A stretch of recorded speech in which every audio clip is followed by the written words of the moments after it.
Ang pinakamataas na papuri na maibibigay mo sa isang negosyante ay hindi lamang papuri. Ito ay ang pag-refer sa kanila. Isipin mo ito bilang ang pinakahuling tatak ng pag-apruba, ang pinakamakapangyarihang boto ng tiwala na maibibigay mo. Para sa taong makakatanggap ng referral, ito ay higit pa sa posibleng bagong kliyente. Ito ay isang malalim na kumpirmasyon. Ito ay isang malinaw na hudyat na ang kanilang pagsusumikap, dedikasyon, at ang kalidad ng kanilang serbisyo ay tunay na nakikita, lubos na pinahahalagahan at buong tiwalang pinagkakatiwalaan mo.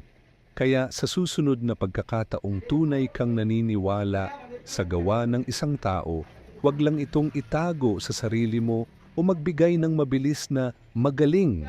Ipakita mo, patunayan mo, i-refer mo sila.